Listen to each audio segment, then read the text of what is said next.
एजाज साहब, अस्सलाम वालेकुम, कैसे हैं आप? एजाज साहब थोड़े कंफ्यूज हो जाते हैं और ये जी और अमेरिका और ईरान दोनों तरफ से जो बयानात आते हैं वो हमारी कंफ्यूजन में इजाफा करते हैं, क्योंकि एक तरफ ये बताया जाता है कि इस हफ्ते अमरीकी अहदेदारान पहुँच रहे हैं, दोहा में मुज़ाकरात होने हैं, फिर ईरान की तरफ से कहा जाता है कि जी अभी तो टेक्निकल मुज़ाकरात नहीं हो रहे हैं, जो MOU साइन हुआ था इसी के निकात पर कुछ मामला आगे बढ़ेंगे। और फिर पता चलता है कि हाई लेवल डेलीगेशंस जो हैं वो दोहा पहुंच भी रही हैं, जैसे कि जेरेड कुशनर और स्टीव विटकॉफ की बात हो रही है, वो भी पहुंच रहे हैं। टेक्निकल टीम भी दोहा में होगी। हाँ। हम क्या अखज़ करें इस सारी सूरत हाल से? एक हफ्ते जो झड़पें हुई हैं बैक एंड फोर्थ, अभी भी मामला ऑन ट्रैक ही समझें? जी बिल्कुल ऑन समझे जी, ऑन ट्रैक है। लेकिन मैं आपको बताऊं कि इसमें बदएतमादी भी है, दोनों की बड़ी पुरानी है। इनका इकट्ठे बैठ जाना भी बहुत बड़ी कामयाबी थी और इसके लिए पाकिस्तान यकीनन अपने आप को क्रेडिट भी दे सकता है।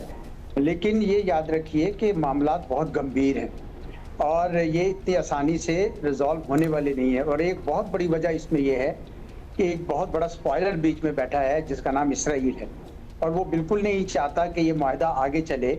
तो उनको याद होगा आपको, जैसे ही ये MOU साइन हुआ उन्होंने लेबनान में, बल्कि उसके साइन होने से बिल्कुल एक दिन पहले उन्होंने लेबनान में अपना बॉम्बिंग शुरू कर दी थी, जिसकी वजह से फिर डोनाल्ड ट्रंप साहब को उनको सर्जनिश करनी पड़ी। सर्जनिश करने के बाद आपने देखा कि वो MOU साइन हो गया।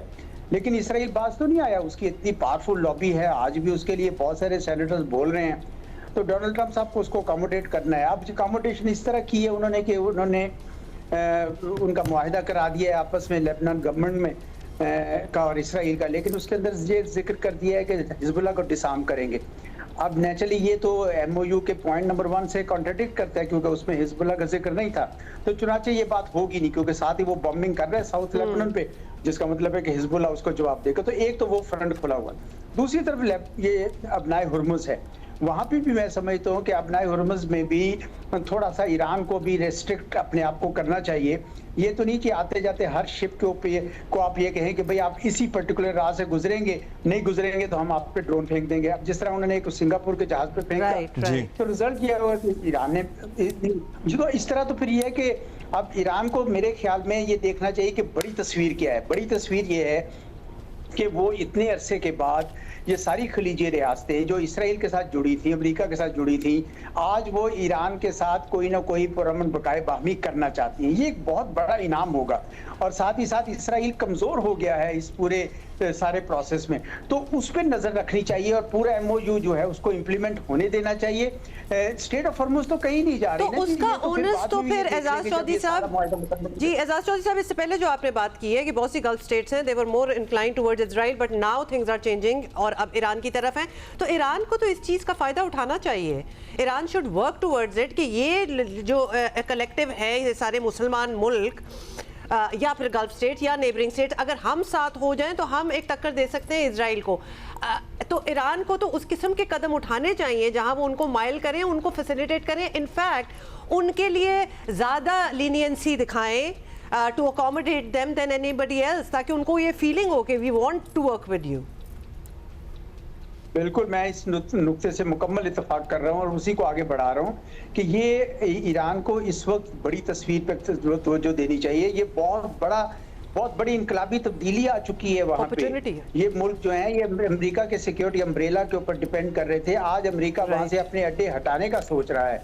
और ईरान के लिए फिर ये भी तो है ना, उसको कुछ दोस्त भी चाहिए। सारी दुनिया तेल की तरसील के ऊपर डिपेंड करती है और वो नहीं चाहेंगे कि इस तरीके से वहाँ पे उनके जो टैंकर्स हैं उनके ऊपर खतरा रहे हर वक्त। तो मैं समझता हूँ कि अभी ईरान को थोड़ा सब्र करना चाहिए अबनाए हुर्मुज़ पे, और बाकी जो मामलात है सारे के सारे वो तय करें, ताकि एक पूरा अमन या अब दुनिया तो बात करें कि एक नया सिक्योरिटी आर्किटेक्चर बनेगा यहाँ पे, जिसमें पाकिस्तान भी होगा, तुर्की भी होगा। मगर इस वक्त बड़ा कॉशियसली ट्रेड करना होगा और जाहिर जिम्मेदारी दोनों पे ही आयद होती है। और इस खत्ते में तो ईरान मौजूद है, बैठा है, उसके सामने आपने हुर्मुज़ है तो उस पर भी ज़्यादा जिम्मेदारी आयद होती है। ये सिंगापुर वाले ऑयल टैंकर का जो मिस एडवेंचर था या जहाज़ का जो मिस एडवेंचर था, आपको क्या लगता है ये बताने की या बावर कराने की कोशिश थी कि हमारी ही इजारादारी यहाँ कायम रहेगी, क्योंकि United Nations law of high seas में आर्टिकल 42 भी है, फिर 24 भी है, जो कहता है अगर आपकी सिक्योरिटी को कोई ख़तरा है तो आप तो तलाशी तक ले सकते हैं।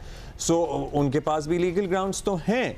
क्या लगता है आपको ये जो एपिसोड हुआ और उसके बाद बैक एंड फोर्थ हमले हुए, ये क्यों, ये वाटर्स टेस्ट करने के लिए किया था? देखिए, ईरान जो है वो समझता है कि मेरे पास इस वक्त एक ही हथियार है मेन, वो है आबनाए हुर्मुज़ का कंट्रोल। और आज अगर मैंने वो अरेंजमेंट्स, और आपको पता है कि जो पॉइंट नंबर 5 था जिसमें लिखा हुआ है कि ईरान कोई अरेंजमेंट्स कर सकता है, लेकिन उसकी बहुत सारी शराइत भी लिखी हुई है उसके अंदर, क्योंकि और आखिर पे ये भी लिखा है कि ये फ्री इंटरनेशनल वाटरवे है।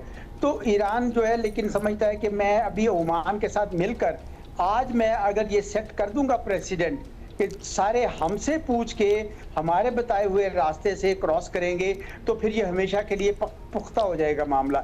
अब मेरा नुक्ता और अभी हुमा साहिबा का भी यही नुक्ता था कि हम जरा थोड़ा सा इस मामले में वो अगर बाकी चीज़ों को देख लें, क्योंकि अब तो सारे गल्फ की रियासतें भी इस पर खफा हो जाएंगी, तेल तो उनका ही जा रहा है ना वहाँ उसके ऊपर, तो दुनिया भी खफा हो जाएगी। तो ये कोई बहुत अच्छी पॉलिसी नहीं है। तो दोनों तरफ से मेरे ख्याल में ये वायलेशन रुकनी चाहिए और इस मुआहदे को मौके का फायदा देना चाहिए। और इसका ईरान को कहीं ज्यादा फायदा है, अमेरिका को भी होगा एक लिहाज से, क्योंकि वो निकलना चाह रहा है अब इस खित्ते से और वो एक गलत जंग में लेकिन इस पूरे मुआहदे का पूरी दुनिया ये कह रही है कि ईरान को बहुत ज़्यादा फ़ायदा है। जाहिर है वो दोबारा से एक आलमी माशी निज़ाम का हिस्सा बन सकते हैं, उन पे सैंक्शंस ख़त्म हो सकती हैं, उनकी तेल की तरसील की इजाज़त उन्हें मिल गई है।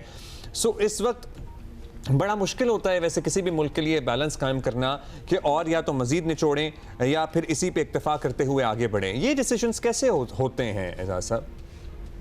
देखिए, हर मुल्क में मुख्तलिफ पावर सेंटर्स होते हैं और यकीनन ईरान में भी होंगे।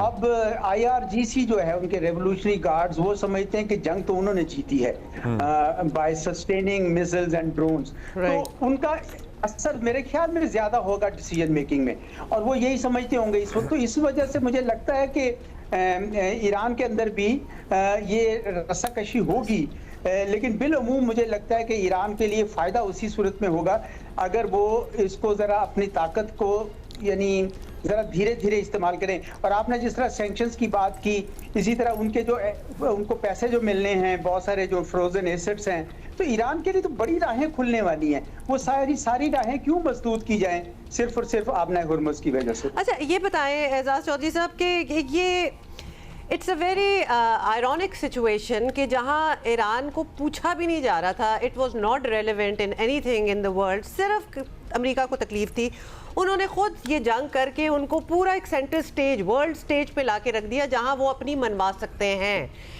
तो ये तो हो गया America, because obviously they did not have a full far sighted plan. अब ये वहाँ जो इलेक्शंस होने हैं, not that this is something new that I am saying, इस पर डिबेट्स हो रही हैं, इस पर बातें हो रही हैं, लेकिन ट्रंप साहब की प्रेसिडेंसी पे एक्चुअल उनकी अपनी मागा फैन बेस जो उनकी वोट बेस है उससे भी धचका लग सकता है, बिकॉज ये एक बहुत बड़ी चीज़ हो गई है जिसको वो जितना भी प्ले डाउन कर रहे हैं, एंड ऑब्वियसली वो तो यही करने की कोशिश करेंगे और वो कहेंगे कि जी हमने मज़ा चखा दिया ईरान को and all that, but history will tell and we don't even have to wait for history, present is telling us कि ये कितना बड़ा मिस एडवेंचर था और जो ये चाहते थे कि इसका एंड रिजल्ट निकले, it is entirely the opposite. मतलब ईरान को इतनी इंपॉर्टेंस दुनिया में कभी नहीं मिली जितनी इस वक्त they are in the decision making role right now. आप ये देखें कि डोनाल्ड ट्रंप साहब की जो प्रेसिडेंसी है उसके इलेक्शन कैंपेन में उन्होंने लिखा था कि हम अमेरिका को ये दूर बांध की जंगों से निकाल लेंगे, और वाकई वो उन्होंने यूक्रेन से अपने आप को निकाल लिया। चीन में जाकर 14 मई को प्रेसिडेंट शी के साथ बैठकर कंस्ट्रक्टिव स्ट्रेटेजिक स्टेबिलिटी की बात की, यानी उसमें ये बात की कि अब हम दोनों मुल्क जो है ना वो कंपटीशन वायलेट नहीं होगा, जिसका क्या मतलब है? अच्छा, इंडो पैसिफिक स्ट्रेटेजी में से इंडो का लफ्ज निकाल दिया, वो पैसिफिक कमांड कर दी। तो ये सारी दुनिया में से वो चाहते थे कि मैं इसी तरीके से अपनी पॉलिसी के मुताबिक और अपने जो उन्होंने नेशनल क्या कहते हैं उसको सिक्योरिटी स्ट्रेटजी NSS जो उन्होंने दिसंबर 2025 में दी थी, उसमें ये लिखा हुआ था कि अब हम सारी दुनिया से निकलकर सिर्फ वेस्टर्न हेमिस्फीयर में आ जाएंगे। तो वो इस जंग में से भी एग्जिट करना चाहते हैं, बल्कि इस पूरे खित्ते से एग्जिट करना चाह रहे हैं। वो कहते हैं हमें तो अब मिडल ईस्ट के तेल की जरूरत ही नहीं है, जिनको जरूरत है वो जाकर दिफा कर रहे हैं, जो करते हैं तो करते रहें। तो वो तो इसराइल के नेतन्याहू की वजह से उसमें फंस गए, अब वो वहां से निकलना चाह रहे हैं। वो आप देखें, मार्क माय वर्ड्स को अड्डे भी ले जाएंगे यहाँ से, वो मुकम्मल तौर पर निकल जाएंगे। और जी अगला सवाल ये अड्डों का ही था कि what are they going to do with the bases, because they literally did not work for anybody. मतलब थोड़ा सा अमेरिका के लिए काम किया, गल्फ के लिए तो लाइबिलिटी बन गई उनके अड्डे रखना। तो ये अड्डे भी आपको लगता है जहां millions of American soldiers are scattered all over the world and working on these bases, ये रोल बैक होंगे? इस खित्ते में 50,000 हैं अभी। जी वो कर लेंगे जी। मैं आपको बता रहा हूँ ना कि वो मॉनरो डॉक्ट्रिन जो 1823 का था उसको रीसर्च कर रहे हैं कि अब हम सिर्फ वेस्टर्न हेमिस्फीयर में करेंगे, अपने आप को कंसोलिडेट करेंगे। हम पे चीन का, इंडिया का, ये सारी इंपोर्ट्स ने हमें बहुत खराब कर दिया है। पहले हम इसको अपने आप को दोबारा बिल्ड करेंगे और फिर एक्सपेंड करेंगे। तो ये उनकी पॉलिसी है, उसमें मिडल ईस्ट फिट इन नहीं होता। इसलिए मुझे लगता है कि वो अपने ये अड्डे वहां से हटा लेंगे।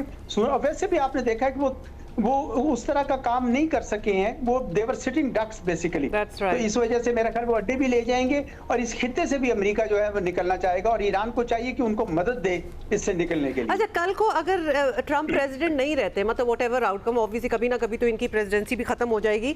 ये सारी पॉलिसीज वगैरह बेशक इनकी अपनी गलतियों की वजह से बहुत सी चीजें हुई हों, आने वाले बाकी जो प्रेसिडेंट्स होंगे और गवर्नमेंट्स जो होंगी अमेरिका की, they will follow that policy या फिर कोई ऐसी? क्योंकि एक मिसाल तो हमारे सामने ही है ना, जेपी वो जो सदर ओबामा को लंबा सा नाम है उसका, अच्छा, जो JPCOA, हाँ, उसको कितना तनकीद का निशाना बनाते हैं और कितना बरमला तो उसकी धज्जियां उड़ाते हैं। कोई ऐसी लाइबिलिटी तो नहीं होती ना कि आपको जी पहले जो पॉलिसीज बन गई हैं और अगर हमने अड्डे खत्म कर दिए एंड ऑल दैट, तो वी हैव टू, मतलब कितनी लॉन्ग टर्म ये कमिटमेंट होगी अमेरिका एंड ईरान के दरमियान?